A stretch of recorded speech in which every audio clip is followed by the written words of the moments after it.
Everybody, welcome to the Hire My VA Team and Business Building podcast brought to you by ugozi.com. And in this podcast and Hire My VA, we help you to reclaim your freedom through hiring and thriving with virtual assistants without breaking the bank. And of course, that is your bank, most important bank. And I'm Dave Braun, and I'm here with my good buddy, Larry Broughton.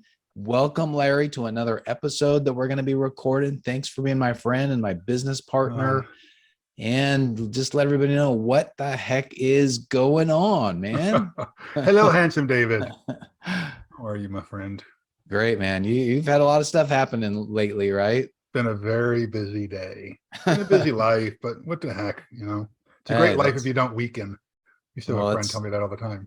Well, it's great to be busy. We want to be busy. It's better than the alternative given today's market conditions, right? Yeah. We got an upcoming episode. We're going to talk about that stuff too a little bit. Oh, yeah. You are such a tease. Okay.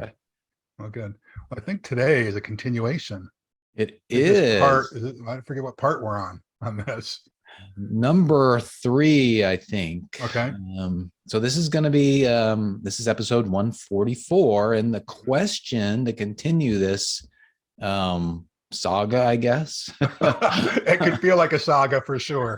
Yes. Is how do I sell my business? We've been talking about selling your business, about the whys.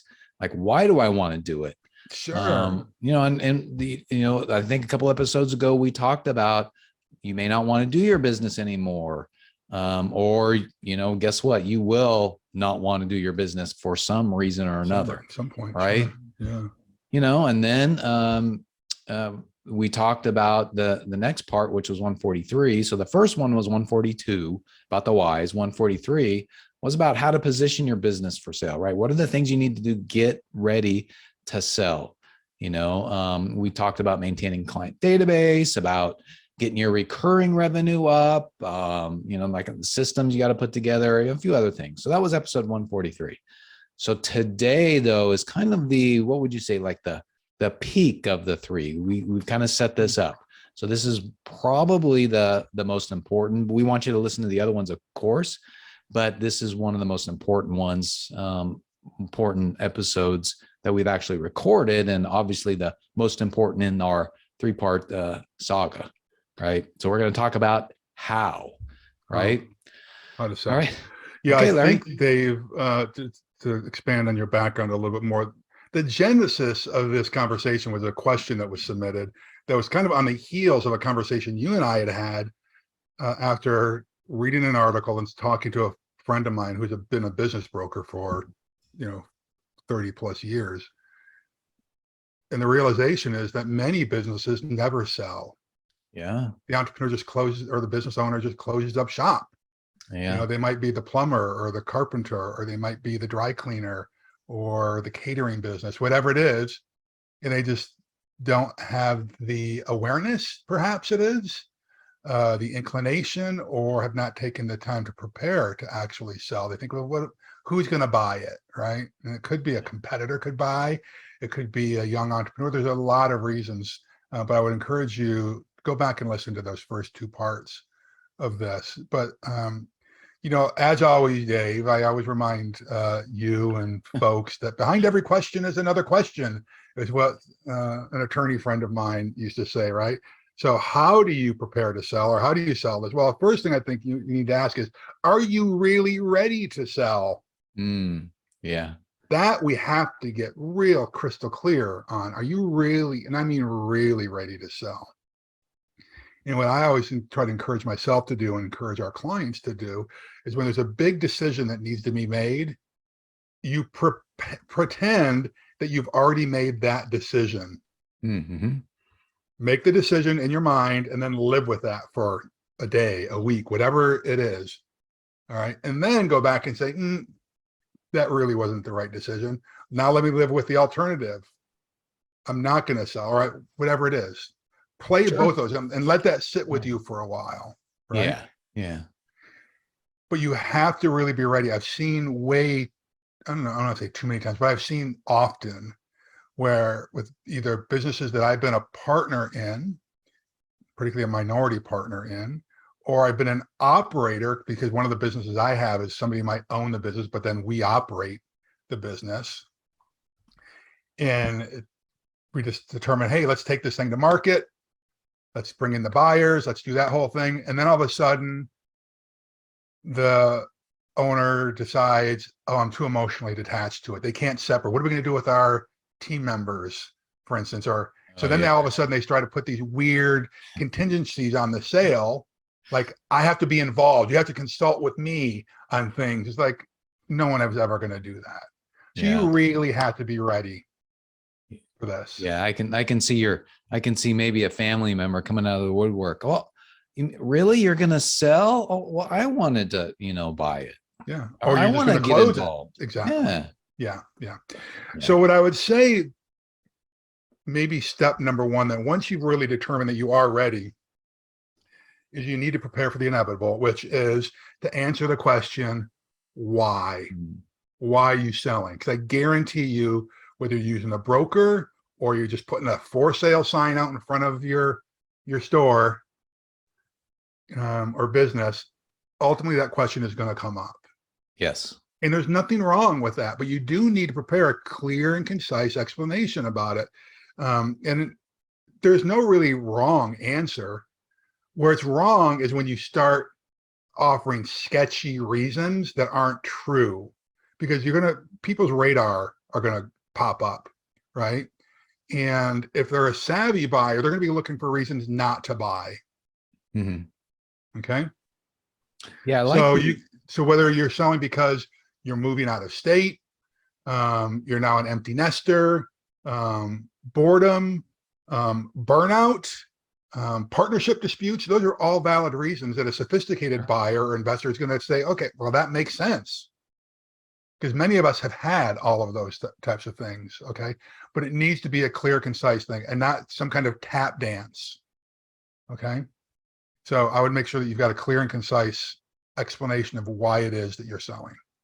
Yeah, and I liked your analogy when we were talking about this before starting the recording about, selling a house. Now, selling a business, of course, is a lot more complicated and there's more to it. But selling a house is kind of a good analogy. If you're going to sell your house, it would be nice to communicate to your real estate broker why you are selling.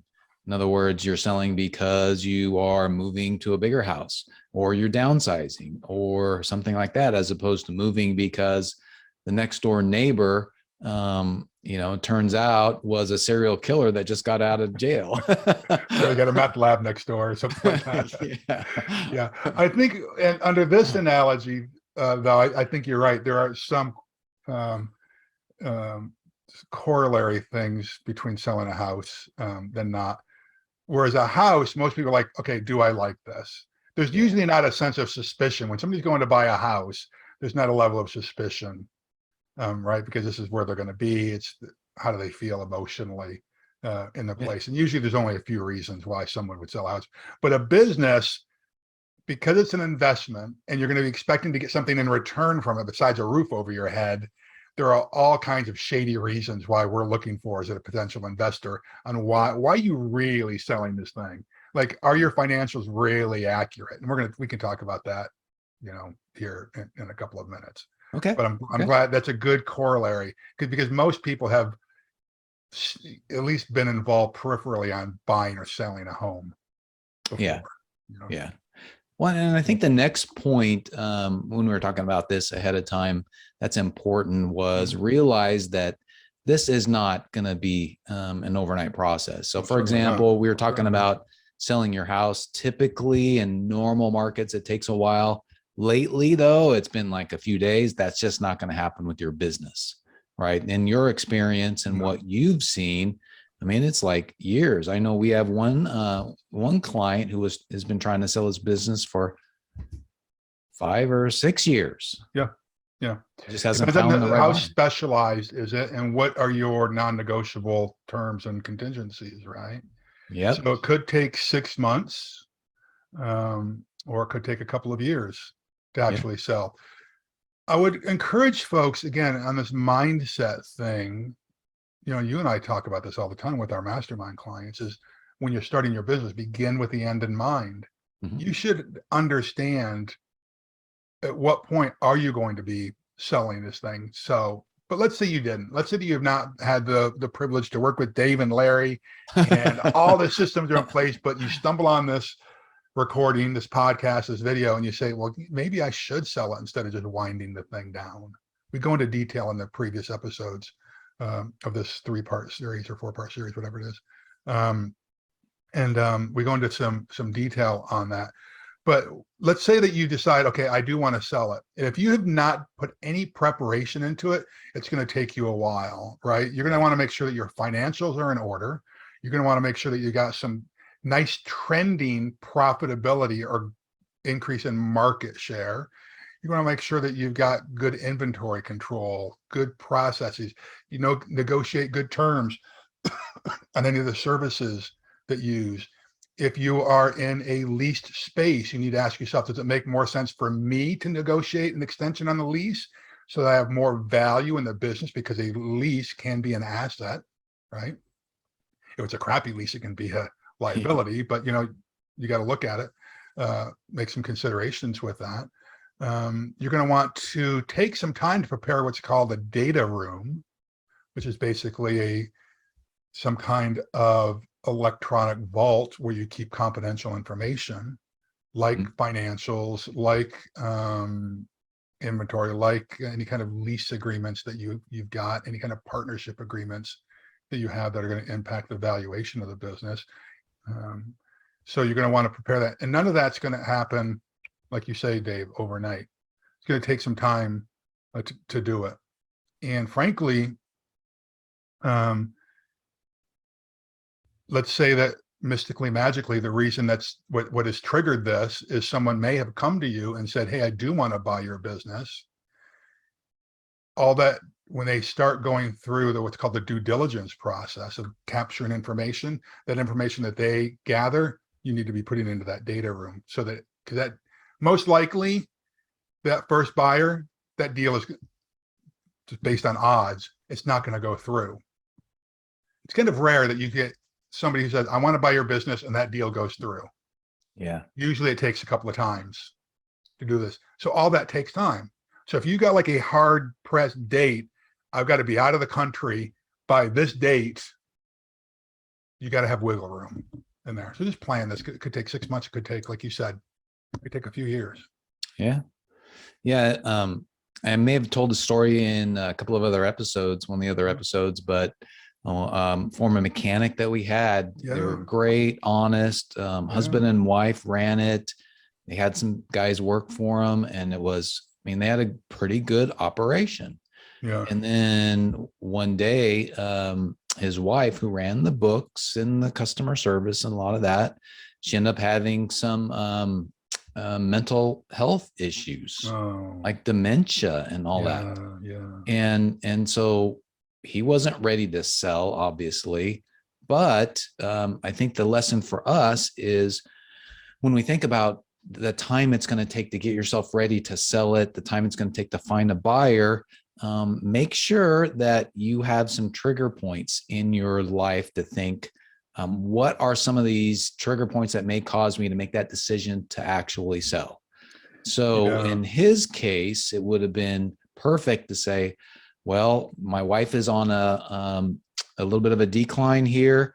I know that in a year or 2 years or 2.5, 3, that I'll probably be taking care of her full time. I better start thinking about getting this business ready to sell now. Yeah. Yeah. I like that. And I think that, if you want to be really proactive and be intentional, like when we talked about, I think it might've been the first formal point that we made about begin with the end in mind. Yeah. That might be time to put some of these triggers together. Yeah. When I'm an empty nester, if me or my spouse, have some kind of illness that's taking up, whatever it is. Yeah, that is a good reason. The folks that I've seen who have made out best in business are those folks who are always prepared to receive a sale. Yeah. I mean, to receive an offer, right? When you hear some of these old timer guys like you and me now, the gray haired guys, somebody says, hey, is it for sale? You say, always for sale. Yeah. Depends on the right price. Yeah. anything's for sale. We're ready, and then that way you can take the opportunity, take advantage of the opportunity that comes along. But all of this, as you were saying, it takes time. You Yeah. know, there's a process here, right? And if you're not ready, if you you know if you're not if you don't have a coach or a mentor in your life, I'm glad that you're watching this video, by the way, because you're doing what I'm about to recommend. That's to educate yourself on the process. Hmm. This isn't something that you can delegate, hand over to someone else and say, hey, I'm going to sell my business. Go do that for me. Hmm. A part of that legwork you do, and this is why you pay a broker, right? But a broker is still going to come back to you and ask a million questions like that we're going through today. They're going to want to see financials. They're going to want to see marketing plans. They're going to want to see tax returns. They're going to see all kinds of stuff. If it's real estate or there's a actual deed of sale that's going to go with this, there's all kinds of legal docs. Okay. You Hmm. have to be involved as the owner. Generally, I say in business, there's two things you shouldn't take your finger off the pulse on, right? One is the marketing of your business, and the other thing is the purse strings of your business, right? This would come under the purse strings Yeah. portion, right? You need to keep you need to be intimately involved in the preparation and sale of your business. That doesn't mean that you're the one who's if it's Hmm. you got a broker, you're not the one maybe doing tours of the property or going through all of it, but you need to be intimately involved in the preparation of the sale. Yeah. Yeah. And and as far as there's another thing that we had talked about ahead of time that, ideally you'd want to find a buyer, as folks come, you got to do your due diligence on the buyers, but as they come, ideally you want to find somebody that will take care of your clients, that will serve your clients well, especially if you have what we've recommended is you have some recurring revenue. So chances are they're with you for a particular reason. They're paying you money on a monthly basis, yearly basis, or whatever. You're providing a certain level of service, and most likely they're depending upon that to run their business. And that may or may not easily be taken over by somebody else. So if you sell your business to somebody who doesn't care about your clients, or they want to merge it with something else, your clients are going to be scrambling now. And you pointed out when we were talking about this, Larry, that's ideally, right? I mean, it's your business. You do what you want, but it would be nice if you have a choice, choose somebody that will take care of your clients. It's a nice That's thing. ideally. This is why I started out with the whole thing is you need to be are you emotionally ready for this? Yeah. Because to me, ideally it is, I don't care. I got to be at that point where if I sell this business, it's up to them what they do from then on. Because yes, is it nice that your clients are taken care of? Yes, it's nice that they're taken care of. But do you have a moral responsibility to these clients? Because it is business It is. after all. It is. You know, you don't have a moral responsibility. Once you have sold your business, it's up to the new owner of that Yeah. business. And you hope that they've got the same level of morals and standards that you do, but it's not, you no longer have that moral, you know, bond Yeah. to your clients, right? And they'll know pretty quickly. And you're probably not the only person who can service them. Yeah. Right? They'll be able to find somebody. It will be, a little bit of a hassle for them, but they'll be able to find another provider. Yeah. They will. Yeah. Yeah. Yeah. Now, Yeah. here's something, Dave. Once you've made a bunch of these determinations, you're not likely, maybe this can kind of tie a couple of them in here too, is you got to figure out, okay, what's the valuation of my business? If I'm going to sell my business, how do I know what I sell it for? Mhm. Right. And there are lots of rules of thumb, some are on a cap rate, some are based on percent multipliers of EBITDA or gross revenue. You just need to go look at your industry. You can just do a quick internet search and say, how do I value my blank business? Right. Um, but this is why there are brokers in most industries, or brokers who specialize on specific industries, and they can give you a rough back of the envelope valuation of your business. Now, keep in mind, brokers are like anybody else. They may give you pie in the sky valuations just to secure this agreement, right? So they Yeah. may say, hey, I think that your business is worth blank, knowing that all the offers are going to come in at 25% below what his or her, magic number was. Mhm. But in their mind, well, at least I secured the listing, right? And then I can just tell the seller, well, this is what the market is bearing Yeah. right now. He's going to be aware of this, right? If you get a formal appraisal, if you've got an appraisal, then in some states you have to actually share what that appraisal was. Now, if you're going to be putting financing on, if the potential buyer's going to be putting financing on it, most banks are going to require an appraisal of that business. You're going to be putting any kind of financing on it. Yeah. Particularly if it's like it's going to be highly leveraged, they're going to want that.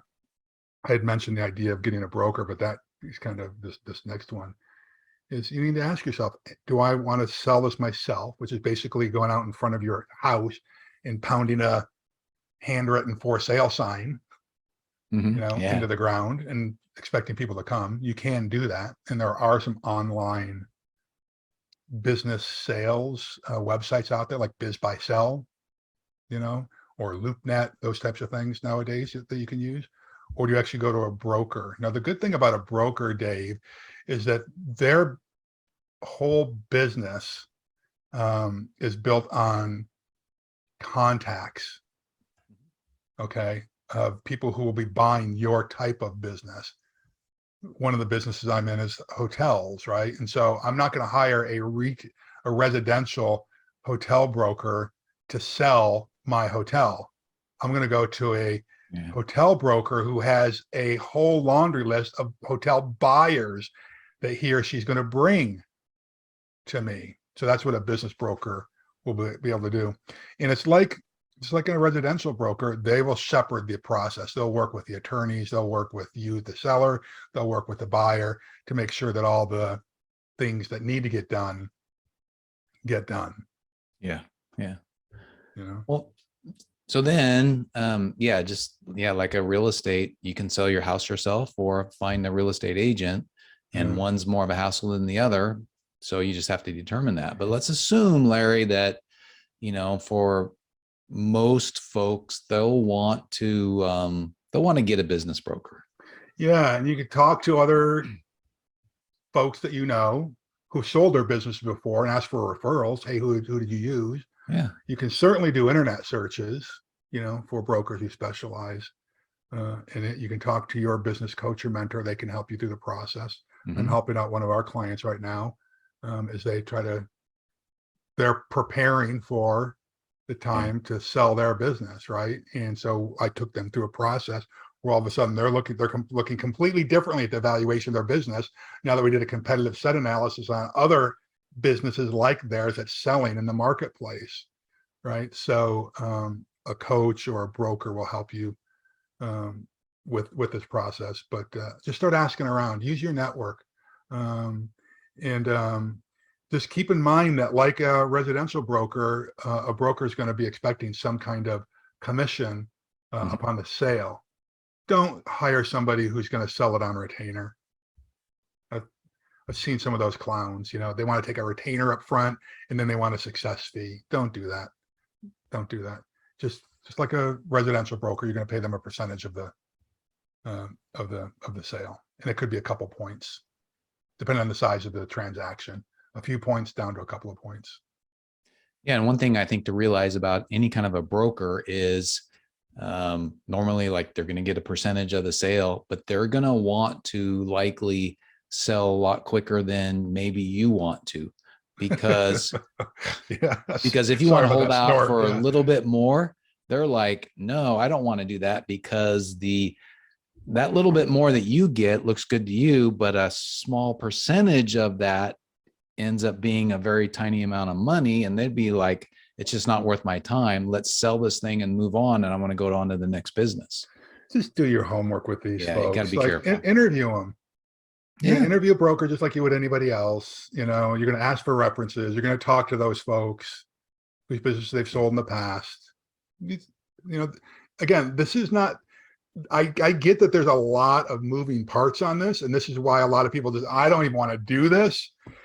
And they just close the thing down. but you could be leaving a lot of money on the table by just Yeah, closing the damn thing down. absolutely. You know? Right. Well, one of the things that you talked about is I think it would be a really good idea for folks to have somebody that can advise them, a coach, a mentor that has a little bit of experience in that doesn't have any financial stake in what you're doing. Yeah. That's a So they good can idea. give you, the honest truth, like what you did with the one particular client. Tell Yeah. them to go back and do certain things ahead of time. Yeah. Yeah. Yeah. I Yeah. think So that's always wise. so it's Always always wise. wise to make sure that you have an independent coach or mentor through this. And even folks, even as a business owner, you're not going to sell right now. You should have a coach or mentor Yeah. Yeah. for sure. You know, Dave, I'm going to just share kind of a lesson here that I see a lot of businesses do once they make the decision that they're going to sell. And so I'm going to beg you, don't do this. Don't stop investing in your business and just say, hey, it's for sale, and let things decline. Oh yeah. It happens way too often. You know, you start detaching emotionally from it, right? The problem with that is people don't generally want to buy a business that's on the way down, right? And if all of a Absolutely. sudden they start seeing declining Yelp reviews, declining, all of a sudden a bunch of team members leaving your business, looking for greener pasture somewhere else, those generally aren't good signs, right? And so you have to dig deep and continue to invest emotionally and financially into your business. Yeah. Most buyers are looking for what we call low-hanging fruit. We're generally not looking for a business that's totally peaked. Like there's not another dollar that we can get out of this thing. We've gained all the market share that we can. Okay. But we would rather buy a business that's going like this than going like this. Mm-hmm. Right. But emotionally, you can get there. I mean, I've just seen it when we've gone in to buy businesses or buy hotels. You can tell when the seller is done. They just want Yeah. out. Right. Now, if you're more of a hawk like I am, when it comes to these things, you look at that as an opportunity. Yep. But you need to be ready for a buyer if you're the buyer going in, saying, okay, I get that it's going down like this, and that's an opportunity for me to turn this thing around. And The that's why reason I'm encouraging you, and you and I have talked about this with our clients before, is to continue to keep your foot on the pedal and leaning into your business, is because that buyer may never come. Yeah, Or not come when you want them to come. that's right. Right. And so you need to keep acting as if you own this thing and are going to own it for a while. Yeah. And that's why we talked about having a few trigger points that get you Yes. to where you are thinking, okay, I better really start thinking about selling my business like right now. I better do it in the next year or two, because if you wait till the last moment, like you said, you're emotionally checked out, you're going to get a fraction of what you want. It reminds me of if you've had construction going on in your house. Typically you do a remodel and you think it's going to take 3 months, or it always ends up taking like twice as long. Twice as long and twice as much. That's the rule of thumb. Yeah, twice as long and twice as much. And guess what happens at the twice as long period? You're like, I don't care about that little hole in the wall. Just get out. I'm done. I can live with it. Well, you're emotionally done. The same exact frame of mind can happen when you're talking about selling your business. Yeah. Yeah. Let's avoid that. Yes. Let's avoid that. Yeah. Let's avoid that. Let's assume that things have gone well. Yeah. And you've done all the stuff that we've talked about so far, and your broker's doing a great job. And all of a sudden you've got some, not one, some prospective buyers here. So now what do we do, Dave? Yeah. Well, I think, again, make the correlation. Like if you got, you're selling a house, right? I remember I sold a house in San Francisco when I was married, and it was back then.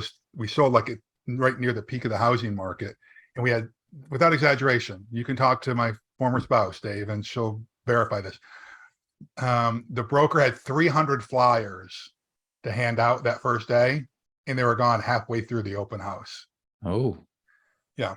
We had several hundred people come through the house the first day.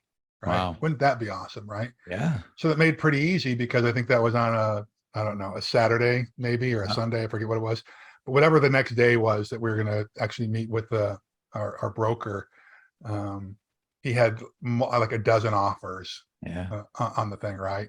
And so I just went in and said, so he started like at the bottom. I knew what he was doing, you know. Well, here's an offer at blank dollars. And I said, I don't even need, we're going to start at asking what was there anything over asking price. That's all I want to look at. You don't need to string me along, right? Yeah. So we looked at what are our offers at asking price? What are they over asking price? What are going to be all cash? Which have no contingencies, right? Sure. So you want to, that's kind of the ideal situation where you want to be, right? Who's going to do the quickest close or the longest, whatever it was that worked with our schedule, but we were looking for a quick close. And so that was very nice because there was going to be all cash, no contingencies, buying as is, right? It's like, give us the check and we're gone. So try to get a couple of buyers if possible. That's kind of an ideal situation. The worst thing you can do though, and frankly, I got a deal right now that our VP of business development and I are working on. We're not buying the hotel asset, but we're shepherding the process. And the seller is going dark with the buyer. What do I mean by going dark? Not communicating. The buyer's like, got the check, got proof of funds, but the seller stopped communicating, right? You can't do that because then you start scaring the buyer, right? And then the buyers, usually their money is what's called impatient. It's got to get placed. Yeah. Oftentimes they're pulling that from another investment. And if you go dark, you stop communicating with the buyers, they could leave you, right? Mm-hmm. Yeah. And then when future buyers come to look and they keep seeing, well, this thing keeps going in and out of escrow, that scares them as well, right? So you got to keep this in mind. And ideally, I think, I keep using this word ideally because I think that's what we're shooting for, right? Is to only look at buyers who are pre-qualified or can pretty quickly prove that they've got financing and the ability to provide the equity, right? Those are a couple of things that you really want because you don't want the tire kickers, I guess. Yeah, for sure. And as you're going through the process, Dave, of determining, am I going to sell? You can ask yourself too, am I willing to finance part of this myself? Yeah. Like when we're buying or selling businesses, I always talk about, you really have price and terms. Those are the really two most important parts of a sale, right? And so price and terms. Now, financing is one of those things you need to actually consider because you could make more money if you're willing to take the risk. When I say carry paper, do you know what I'm talking about, Dave? Or some of our, you do, but I'm sure some of our listeners don't. I'm talking about where you're actually providing some of the debt. So let's just say you want to sell your business for $100,000, right? And you understand that your potential buyers probably don't have $100,000. And so what you're looking for is you'll take $50,000 in cash and you will finance the other $50,000 for them. Now, you're not just going to finance it at $50,000. You're going to actually charge an interest rate on that additional $50,000, right? So you could actually end up making more than $100,000, but it's the time value of money. I don't want to get too wonkish for people, right? But they have to pay for the privilege of you carrying paper for them, right? And so you need to make a determination, are you willing to do that? Now, some people are willing to do that, but it's a risk. You and I both know someone, and we were on the phone with her recently, where she carried, it's a big mistake, and she knows it now, and she's mentioned it publicly. She carried, I think, almost 100% of the sales price, right? So basically, she was letting the buyer come in and make payments for her. What's the downside of that? If they run the business into the ground, that's right. They lose all the clients. They don't know what they're doing. You could lose everything, right? The good news in this, particularly if you have a physical asset, not a service-based business, is that part of your loan documents could require that they spend X number of dollars per year on the physical plant of the business to keep it up to certain standards. So in the unlikely event that they default, you still get a quality product back. But that means you need to then step back in, right? And go through the whole process all over again to find another buyer. Yeah. Okay. So it's just something to make sure that you consider. Yeah. You'd have to be willing to step back in if things, like you said, got to where things were declining. You have to Yeah. step back in and rescue it. Yeah. And I don't know, you just have to think about that ahead of time, right? I Yeah. think you also have to think about, as part of the deal, there may be some folks buying it that said, well, I want to buy it, but I don't have any time to work in the business. Can you do this for the next 3 months, 6 Yeah. months? Can you help us bridge? And you have to be willing to do that, Yeah. supposedly. Yeah. That's supposedly. Yeah. Yeah. Yeah. I mean, Yeah. it's your terms. You're selling your business. You're selling it, but it's good to think about it ahead of time, because it may open you up to getting a higher price if somebody comes in and says, well, I need your help for the next 6 months and I'll pay you a certain salary. They Yeah. may be a better buyer for you, may give Yeah. you more money in the long term. So you just have to be ready for that. We haven't mentioned this, and we would be absolutely remiss if we didn't. You need to do 2 other things as well. Make sure that you've got an attorney on board Yeah. to help you through this process, right? You should not be doing any of these agreements, because you're going to need bills of sale and you're going to need all kinds of legal stuff taken care of, right? And of course, you're going to have to pay that, um, out of the sale on this. And I'd be talking to your CPA or your tax planner prior to this as well. Yeah. So I'd make sure that that's going on. So let's assume, again, we're going back to the ideal. Ideally, you've got multiple potential buyers on here. I like to price businesses when we sell them with some room to negotiate. Now, you're always hoping that you're going to sell in a hot market, right? You put the business on the market for $10 million and you hope that people come in and they bid it up to $12 million. That's the hope, right? Mhm. But oftentimes you put it on the market for $10 million and people are going to come in, and offer you less Mhm. than that. I can tell you I don't think I'm a unique buyer or business investor. My theory is always, you make offers that are marginally offensive, right? You Yeah. offer, it's like, you don't want to make an offer where they don't even return your call, Yeah. but you want to make an offer that, like, are you serious? But well, let me see if they'll move. Okay. See if they'll move up. Okay. So that's what you need to expect, right? So put it on the market for $10 million. Expect that you're going to get some offers, unless it's a super hot market, they're going to come in less than that. So you want to price it knowing that if you absolutely need to make $10 million, I would not be putting on the market for $10 million. Mm. You got to talk to your broker, of course, because sometimes they know that the bid process is going to bump it up, but I'd be putting on the market for more, knowing that I'm probably going to have to negotiate down Sure. a little bit. Yeah. Yeah. For sure. You want everybody to feel good at the end of the day that they came out of this, with a good deal. But again, if you go back to the point that I mentioned just a second ago, making sure that you've got an attorney to do this, they'll help shepherd the process, as will your broker, about getting it into escrow, making sure that everything that needs to be signed with your bill of sale, your assignments of leases and the assignment of all your agreements, all that gets taken care of during that escrow process.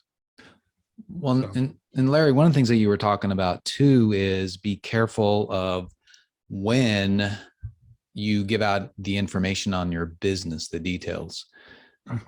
So like if you're selling your house, at some point when you've got either in escrow, you got a couple of buyers, whatever, then at that point is when you give away, like you have to declare you may have a home inspector come and declare about termites and all that kind of stuff, right? So at some point you're going to have to show, all your financials to somebody. Right. That's a great reminder, Dave. Thank you. So in your purchase sale agreement, I mean, you're going to want to make sure that you've got here's typically what happens. For someone to even get access to your data room, remember the data room is where you've got all your information, they have to sign a confidentiality non-disclosure agreement that they're not going to take this information and just share it with the world. Okay. So you want to really make sure that is signed. Okay. Upon that initial review, that's what they're going to come up with, and maybe do a walkthrough or an inspection. Then they're going to craft the purchase sale agreement. But you're right, you want to have a document signed, non-disclosure and confidentiality agreement or they're not sharing this stuff to the world. Now, what you may want to expect, Dave, like for instance, we were talking recently about, oh, no, I'm going to go there. Let me rephrase this. What you may want to consider doing is, or expect anyway, a buyer may ask you to sign a non-compete agreement.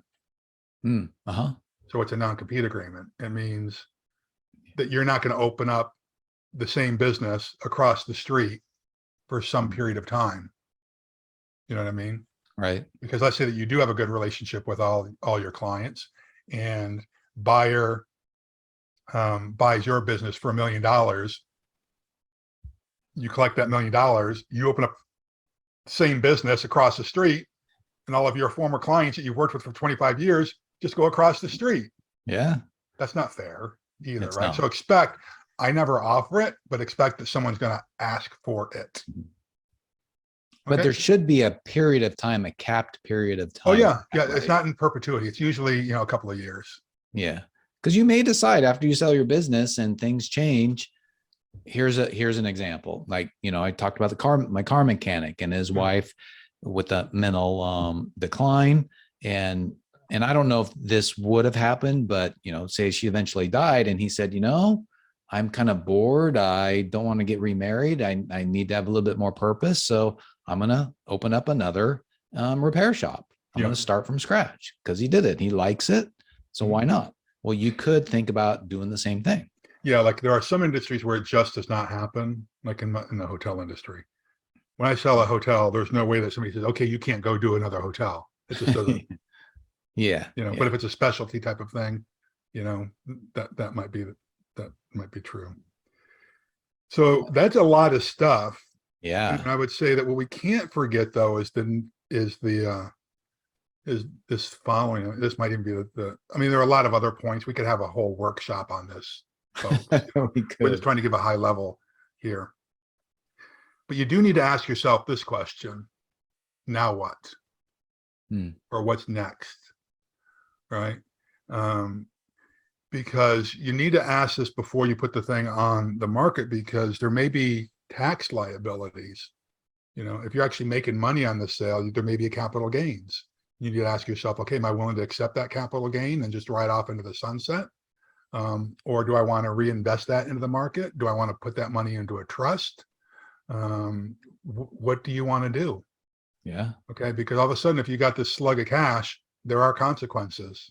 There's opportunities as well, right? Sure. And you really need to be smart about this.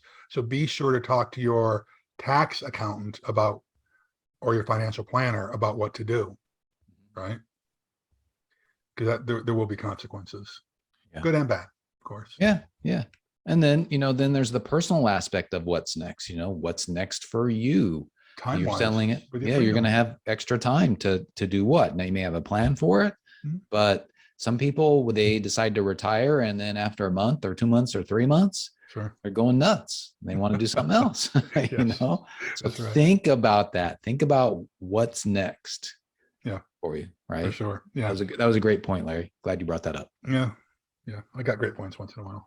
Every now and then. So anything else we want to add? Well, as I said, yes. We could go on for a full day on what we've learned from buying businesses, selling businesses, advising people as they're selling their businesses over the years. But I think this is a pretty good start on this. I would encourage folks to go back and listen. I guess this is part 3, you said. Go back and listen to part 1, part 2, and this part 3. And if you've got any questions about this or any lessons or keys that you think that we missed, reach out. We'd love to hear from you on this. And depending on the response that we get on this, maybe we'll do a workshop on this one day. Yeah, that would be cool. Bring in some experts and share some experiences from people who've actually sold their businesses. Talk to maybe bring a couple of brokers in and say, who's the ideal client you had? What do you wish that you had? How could a buyer potentially increase the value of their business by 10% if they were to only do this? There might be some really good lessons in there. I think I like the idea of that. Yeah, I do too, because everybody, even if you're not going to sell right now, everybody wants to increase the value of their business, right? We do. Yeah. Okay. For sure. All right. Well, thank you folks for joining us today. And remember, building a team is the way to reclaim your freedom.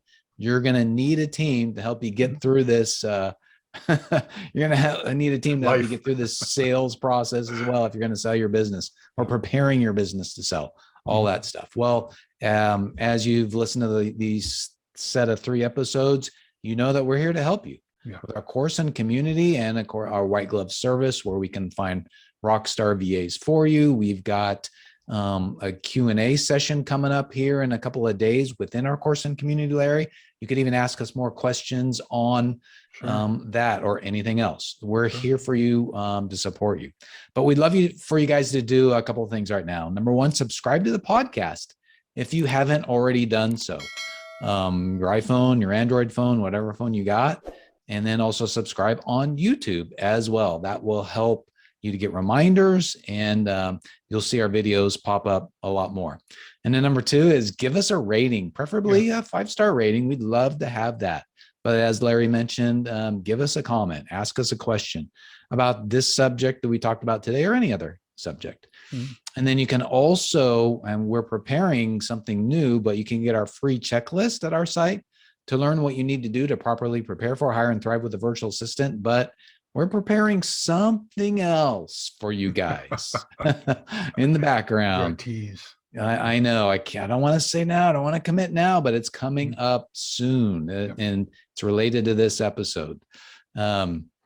So watch out for that. And that's why you got to keep coming back and listening to us. We'll let you know when that's available. And finally, remember, even without experience, you'll learn how to prepare for, hire, and thrive with virtual assistants, and to get your business up and running and working well. Larry and I have helped a lot of folks. We'd love to help you too. Go to HireMyVA.com for more information. Yeah, Dave, I want to remind people of this. Now, this series has been kind of could have real dramatic financial implications in your life. Yeah. And so I'll just say this: everything that we say may be wrong. Of course. We're just sharing our experience with you. This is why you really do need to get an attorney involved in the process, get a broker, talk to your tax folks. But even more importantly than that, do yourself a favor, do the world a favor, and go do something significant today. Okay. God bless you. God keep you. God hold you. Okay. Till the next time. See you later. Okay. Bye. Bye, everybody.